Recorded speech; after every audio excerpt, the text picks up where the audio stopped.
All right, let's dive in. We're about to decode a hidden language that's woven all through the Bible. It's a symbolic color palette, and believe me, it carries some of its most powerful messages. Let's see what it has to show us. Just think about this for a second. What if the biggest themes in Scripture, purity, sin, judgment, glory, what if they're being communicated not just through the text you read, but through this deliberate, consistent color code? A kind of visual language that, once you learn how to see it, just unlocks this whole other layer of meaning. I mean, from the super intricate designs of the ancient tabernacle all the way to the cosmic visions in the book of Revelation, these colors are anything but random decoration. Nope, they actually form a visual story. And today, we're going to explore it. So let's start with the colors that are directly tied to God and the divine. You can think of this as the palette of heaven itself, colors that stand for purity, glory, and divine authority. The first, and maybe the most important color here, is white. Across the board, Old and New Testaments, white consistently symbolizes absolute purity, that unblemished perfection, really the very essence of holiness. This line from the prophet Isaiah is just so powerful. It frames white not just as purity, but as the result of being forgiven. It shows that redemption itself is a kind of transformation, a transformation into this divine whiteness. And you see this symbol of purity pop up everywhere. Priests who served God, they wore white linen. At the Transfiguration, Jesus' clothes became, quote, dazzling white. And then you look at the end times, and you see the great white throne of judgment and all the redeemed saints, perfected and dressed in white. The consistency here is just unmistakable. So building on that, we have our next color, gold. And if white represents divine purity, then you can think of gold as divine majesty. It stands for the glory, the immense value, and the royal presence of God. Just think about where gold is used. The most sacred object, the Ark of the Covenant, was covered in pure gold. Gold was the gift for a king brought to the baby Jesus, and the ultimate home of God, the New Jerusalem, is described as being made of pure gold. Basically, whenever you find gold in the Scripture, you are looking at a symbol of God's unmatched glory. And to round out our divine palette, we've got blue. Blue is the color of the sky, right? The heavens. So in the Bible, it acts as this constant visual reminder of the divine world and the commandments that come from that world. It's kind of like a bridge between heaven and earth.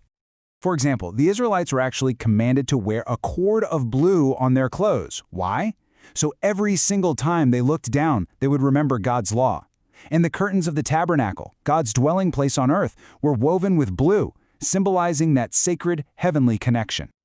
But of course, the story in the Bible isn't just about divinity. It's also about our world. So now we're going to turn to a totally different palette, the colors that represent the fallen world, sin, judgment, and the struggle of human conflict. And this brings us to one of the most complex colors of all, red. Red is this color of powerful duality. Its meaning completely flips depending on the context. It can represent the blood of a life-giving sacrifice or the blood of life-taking violence.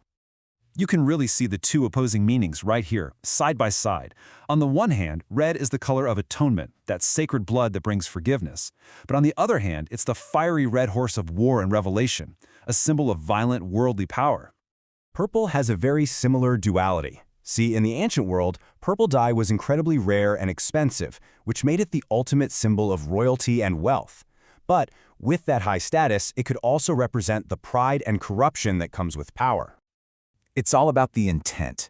A king wears purple to show he has legitimate authority. But when Roman soldiers put a purple robe on Jesus, they were doing it to mock him. And in Revelation, the whole corrupt system of Babylon the Great is draped in purple, symbolizing wealth and power gotten the wrong way. And finally, in this earthly palette, we have black. Now, unlike red and purple, the meaning of black is stark and unambiguous. It represents mourning, famine, hardship, and the darkness of divine judgment. You can see the prophetic power of these colors on full display in the vision of the apocalypse. The horsemen show up in a sequence. First, you get the red horse of war. And what follows war? The black horse, symbolizing the famine and the hardship that always comes right behind it. The colors themselves tell the story.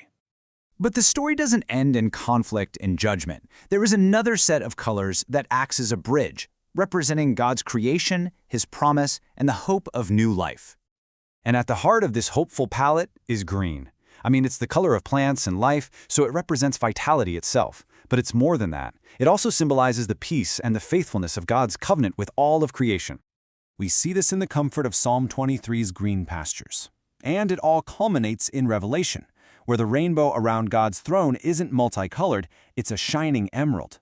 That's a powerful symbol of his promise of peace. And this idea extends to all precious stones, which together represent the many-sided beauty of God's glory. So, let's bring all of this together. These colors are way more than just isolated symbols. They're visual cues in the grand story of Scripture, and they help us track the central themes of that story. When you look at this summary, you can see the patterns so clearly. On one side, you've got the unambiguous colors of the divine, white and gold. On the other, the color of judgment, black. But right there in the middle, you have red and purple, the colors of duality. They perfectly capture the Bible's central conflict, the tension between divine purpose and earthly corruption, between sacrifice and sin. You know, once you learn to read a symbolic code like this, it's kind of hard not to see it everywhere. And that leaves us with one final thought. Beyond the pages of any ancient text, what colors tell the story of your world, and what do they truly symbolize? Thanks for watching. Visit our website www.christthelivingtruth.com to learn more.